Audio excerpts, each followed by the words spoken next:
Dear student, chemical kinetics के lecture number 1 में एक बार आपका पुनः स्वागत है।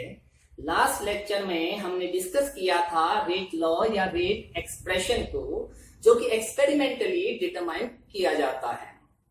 यह एक मैथमेटिकल एक्सप्रेशन है जो कि किसी भी रिएक्शन के रिएक्शन रेट और रिएक्टेंट्स के कंसंट्रेशन के बीच एक गणितीय संबंध स्थापित करता है।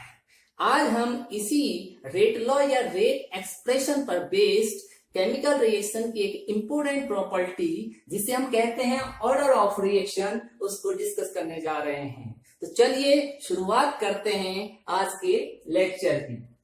जैसा कि हम जानते हैं, अगर कोई जनरल रिएक्शन है ए प्लस बी इक्वल टू सी, तो इस जनरल रिएक्शन के लिए एक्सपेरिमेंटली एक रेट एक्सप्रेशन डिटरमाइन किया जाता है और उसे इस तरीके से रिप्रेजेंट किया जाता है। Reaction rate equal to rate constant into reactant A concentration की power X into concentration of B की पावर वाई।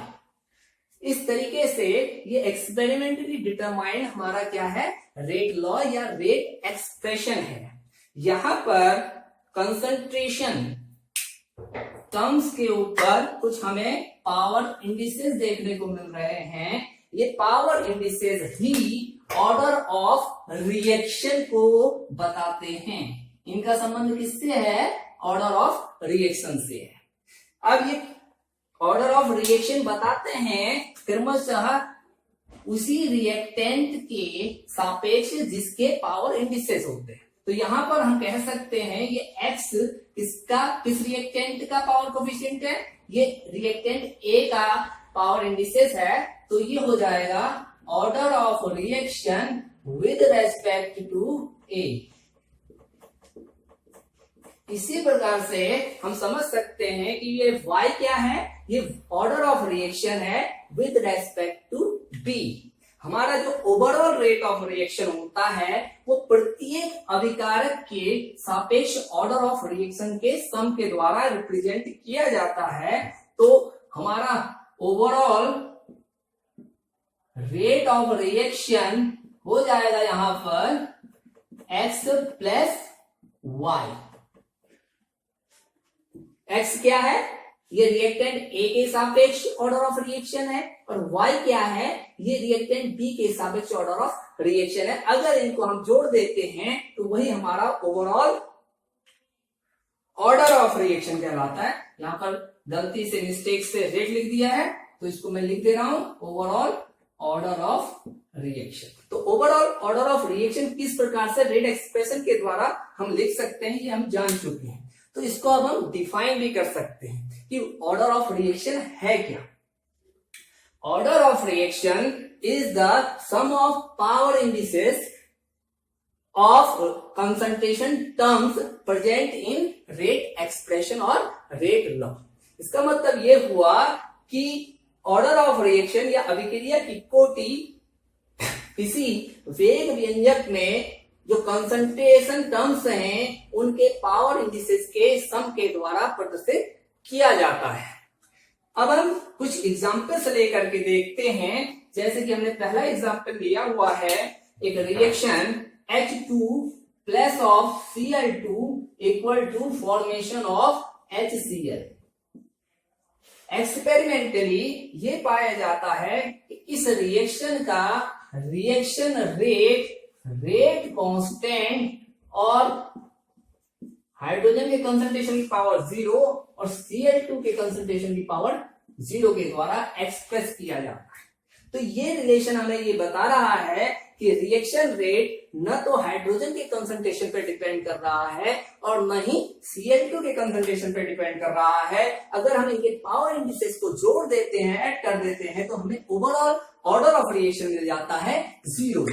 तो ये ओवरऑल ऑर्डर ऑफ रिएक्शन हमारा निकल करके आता है 0। तो इस प्रकार के रिएक्शंस को हम जीरो ऑर्डर रिएक्शन कहेंगे। इसी प्रकार अगर किसी रिएक्शन का ऑर्डर ऑफ रिएक्शन 1 आता है तो वो हमारी फर्स्ट ऑर्डर की रिएक्शन कहलाएगी। 2 आने की दशा में उसे हम सेकेंड ऑर्डर की रिएक्शन कहेंगे।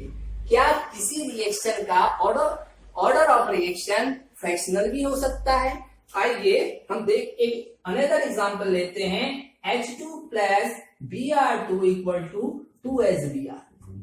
इसके लिए एक्सपेरिमेंटली जो रेट एक्सप्रेशन निकल करके आता है वो होता है reaction rate equal to rate constant into concentration of H2 की पावर 1 इनटू कंसंट्रेशन ऑफ Br2 की पावर हाफ। यहां आप देख रहे हैं कि H2 का पावर इंडिसेस क्या है, 1 है, Br2 का 1/2 है, तो ओवरऑल हमारा ऑर्डर ऑफ रिएक्शन हो जाएगा 1 + 1/2 इक्वल टू 3/2।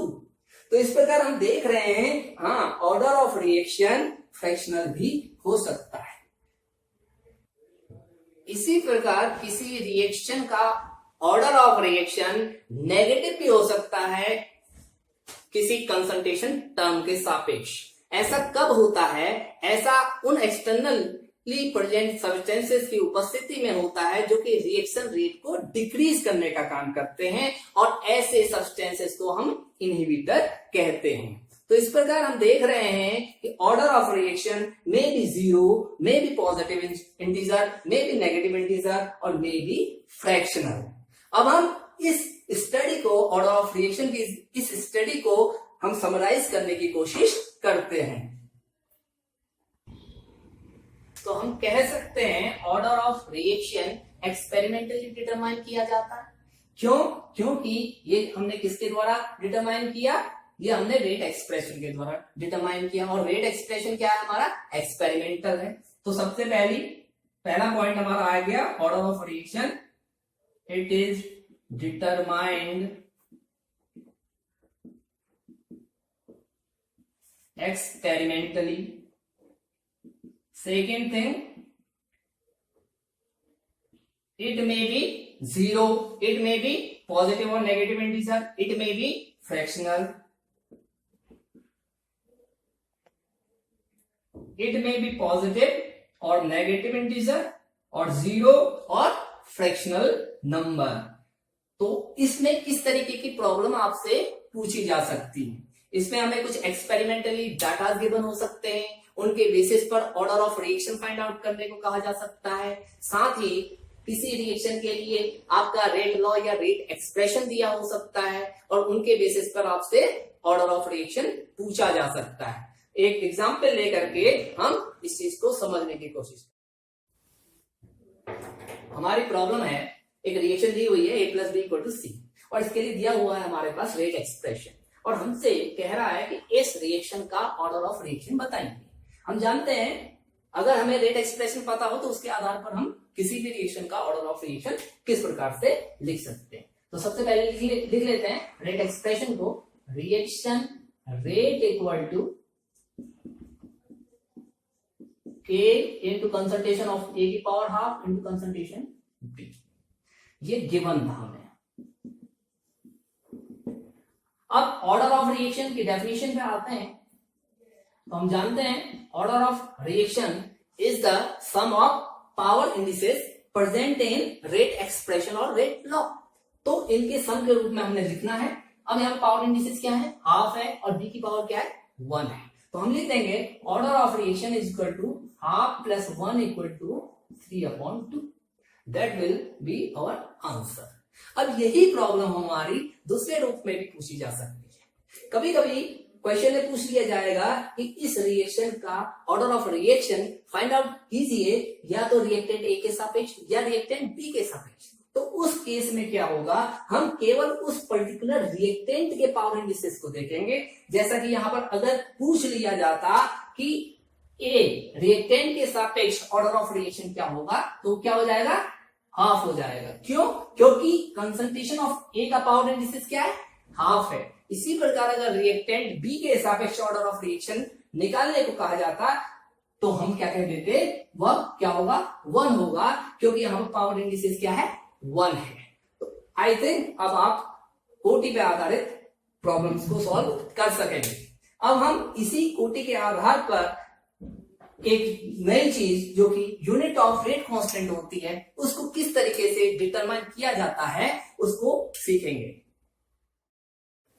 जैसा कि हम जानते हैं कि किसी भी रिएक्शन के रिएक्शन रेट और रिएक्टेंट के कंसंट्रेशन के बीच एक जो मैथमेटिकल एक्सप्रेशन हम देते हैं उसे ही हम क्या कहते हैं, रेट लॉ या रेट एक्सप्रेशन बोलते हैं। इस रेट एक्सप्रेशन में हमने देखा था कि हम एक प्रोपोर्शनैलिटी कांस्टेंट का इस्तेमाल कर रहे थे जिसे हमने नाम दिया था रेट कांस्टेंट का, और इसे हम रिप्रेजेंट किसके द्वारा कर रहे थे, के के द्वारा। तो अब इस के रेट कांस्टेंट की यूनिट को हम डिस्कस करते हैं कि किस तरीके से इसको हम डिटरमाइन कर सकते हैं। जैसे कोई हमारी जनरल रिएक्शन है ए प्लस बी इक्वल टू सी, इसके लिए जो रेट एक्सप्रेशन दिया जाएगा वो रिएक्शन रेट इक्वल टू के इंटू ए की पावर एक्स इंटू बी की पावर वाई के रूप में दिया जाएगा। इस रेट एक्सप्रेशन में ये के हमारा क्या है, रेट कांस्टेंट है, और इसी के हमें क्या करना है, यूनिट फाइंड आउट करनी है। अब जरा बात करते हैं इसकी यूनिट की और उसको रिलेट करते हैं ऑर्डर ऑफ रिएक्शन से। ऑर्डर ऑफ रिएक्शन का मतलब होता है कि जो कंसंट्रेशन टर्म्स हैं रिएक्टेंट के उनके पावर का सम। तो यहां पर हमने, क्योंकि ये ए का कंसंट्रेशन है और ये बी का कंसंट्रेशन है, इनको हमने अलग अलग लिया हुआ है, लेकिन यूनिट के केस में चाहे कंसंट्रेशन ऑफ ए हो चाहे कंसंट्रेशन ऑफ बी हो, इन दोनों की यूनिट क्या होगी, सेम होगी। तो यूनिट के लिए हम क्या करेंगे, unit of reaction rate equal to unit of rate constant के into unit of concentration power X plus Y, क्योंकि दोनों क्या है, कंसंट्रेशन टर्म है। अब यदि x plus Y equal to n है, that means order of reaction क्या है, n है, तो हम लिख सकते हैं unit of k equal to unit of reaction rate upon unit of concentration power n। ये आपने नोट कर लिया होगा। तो इक्वल टू हम कह सकते हैं unit of reaction rate, reaction rate की यूनिट क्या थी, मोल per litre per unit time. तो हम लिख सकते हैं मोल per litre per unit time. और यूनिट ऑफ कंसंट्रेशन क्या होती है, मोलर कंसंट्रेशन की यूनिट है मोल पर लीटर, तो इसकी पावर क्या हो जाएगी, n। अब देखिए मोल पर लीटर वाला टर्म यहां भी है और मोल पर लीटर वाला टर्म यहां भी है, यहां इसका पावर कोएफिशिएंट 1 है और यहां होल पावर n है, तो इसको ऊपर ले जाएंगे तो हमारा हो जाएगा mole per litre power 1 minus n into time inverse. तो ये हमारी यूनिट हो गई किसकी, रेट कांस्टेंट की। अब अलग अलग रिएक्शंस के लिए हम यूनिट ऑफ रेट कांस्टेंट लिख सकते हैं। तो हम डिटरमाइन कर चुके हैं यूनिट ऑफ के को। तो unit of K equal to mole per litre power 1 minus n time inverse के रूप में। तो यहां पर n क्या है आपका, ये n है आपका ऑर्डर ऑफ रिएक्शन। यदि किसी केमिकल रिएक्शन का ऑर्डर ऑफ रिएक्शन पता हो तो हम यूनिट लिख सकते हैं रेट कांस्टेंट की। अब हम यही करके देख रहे हैं। फॉर जीरो ऑर्डर रिएक्शन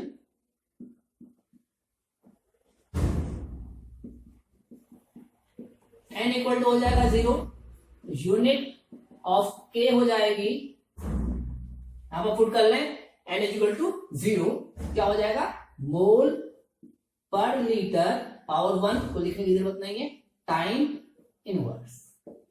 ये हमारी जीरो ऑर्डर रिएक्शन के लिए यूनिट होगी रेट कांस्टेंट की। इसी प्रकार फाइंड आउट कर सकते हैं फॉर फर्स्ट ऑर्डर रिएक्शन।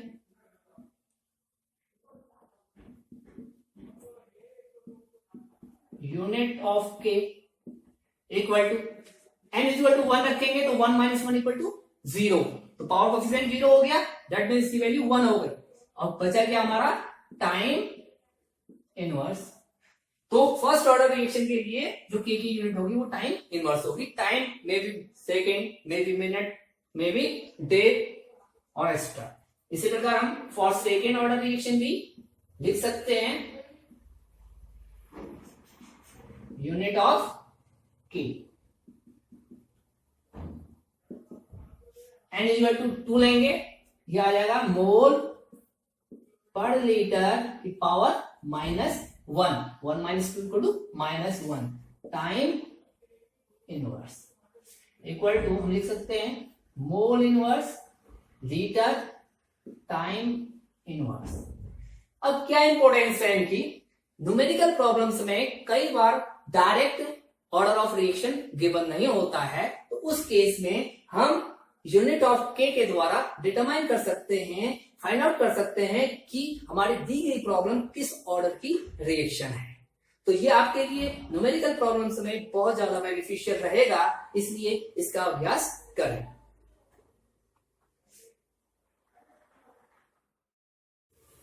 चलिए देखते हैं एक प्रॉब्लम के द्वारा कि किस तरीके से वेग स्थिरांक के आधार पर हम अभिक्रिया की कोटि कैलकुलेट कर सकते हैं।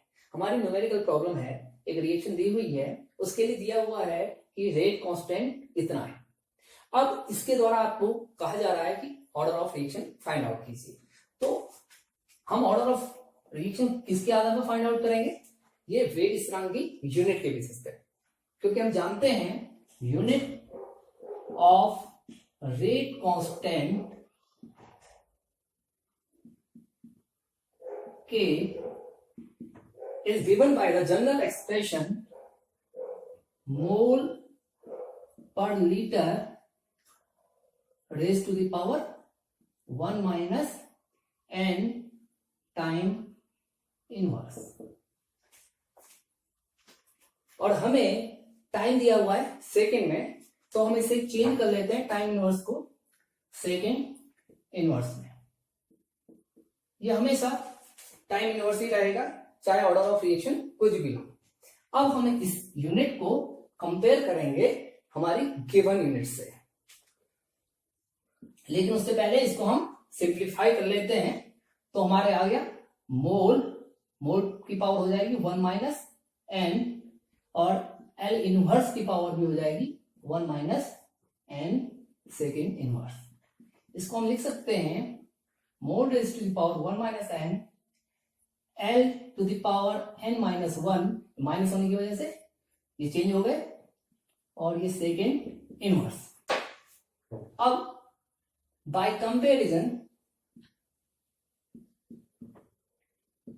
कंपेयरिंग यूनिट्स,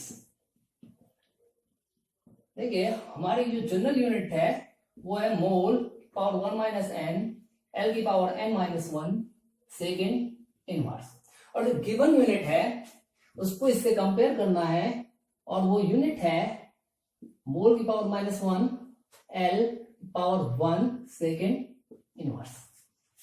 अब इन दोनों यूनिटों को कंपेयर करेंगे, तो कंपेयर करने पर यहाँ मोल की पावर कितनी है 1 माइनस n, और ये इक्वल टू क्या है -1। इसी प्रकार से इन द सेम वे देखिए n माइनस 1 L की पावर है इक्वल टू 1। दोनों में से किसी को भी आप ले लें और सॉल्व करें तो n की वैल्यू आप डिटरमाइन कर सकते हैं। हमने इस एक्सप्रेशन से लिया n equal to 1 plus 1 equal to 2, that will be order of reaction. तो हमने देखा ये जो general unit of rate constant थी, इसकी मदद से हम किसी भी उस रिएक्शन का order of reaction find out कर सकते हैं जिसका रेट कांस्टेंट दिया हो, क्योंकि रेट कांस्टेंट दिया होगा तो उसमें उसकी यूनिट भी जरूर दी गई होगी। तो हम बढ़ते हैं कुछ आगे की ओर, और आपको होमवर्क के लिए हम कुछ प्रॉब्लम्स दे रहे हैं। तो आपके सेल्फ असेसमेंट के लिए मैंने कुछ प्रॉब्लम्स यहाँ पर ली हुई हैं, इन्हें आप नोट भी करेंगे और इन्हें खुद सॉल्व भी करने की कोशिश करेंगे। तो पहली प्रॉब्लम है जिसमें एक रिएक्शन दी हुई है, रिएक्शन के लिए हमारा रेट एक्सप्रेशन दिया हुआ है, और उस रेट एक्सप्रेशन के द्वारा हमें order of reaction find out करना है। सेकंड प्रॉब्लम में हमें रेट कांस्टेंट गिवन है और इस रेट कांस्टेंट की मदद से हमें order of reaction find out करना है। थर्ड प्रॉब्लम हमने ली है जिसमें हमारा रेट एक्सप्रेशन दिया हुआ है और इस रेट एक्सप्रेशन की मदद से आपको प्रत्येक रिएक्टेंट के सापेक्ष with respect to each reactant आपको क्या करना है, order of reaction find out करना है। आई होप आप इन सभी प्रॉब्लम्स को आसानी से सॉल्व कर लेंगे। तो मिलते हैं अगले लेक्चर में।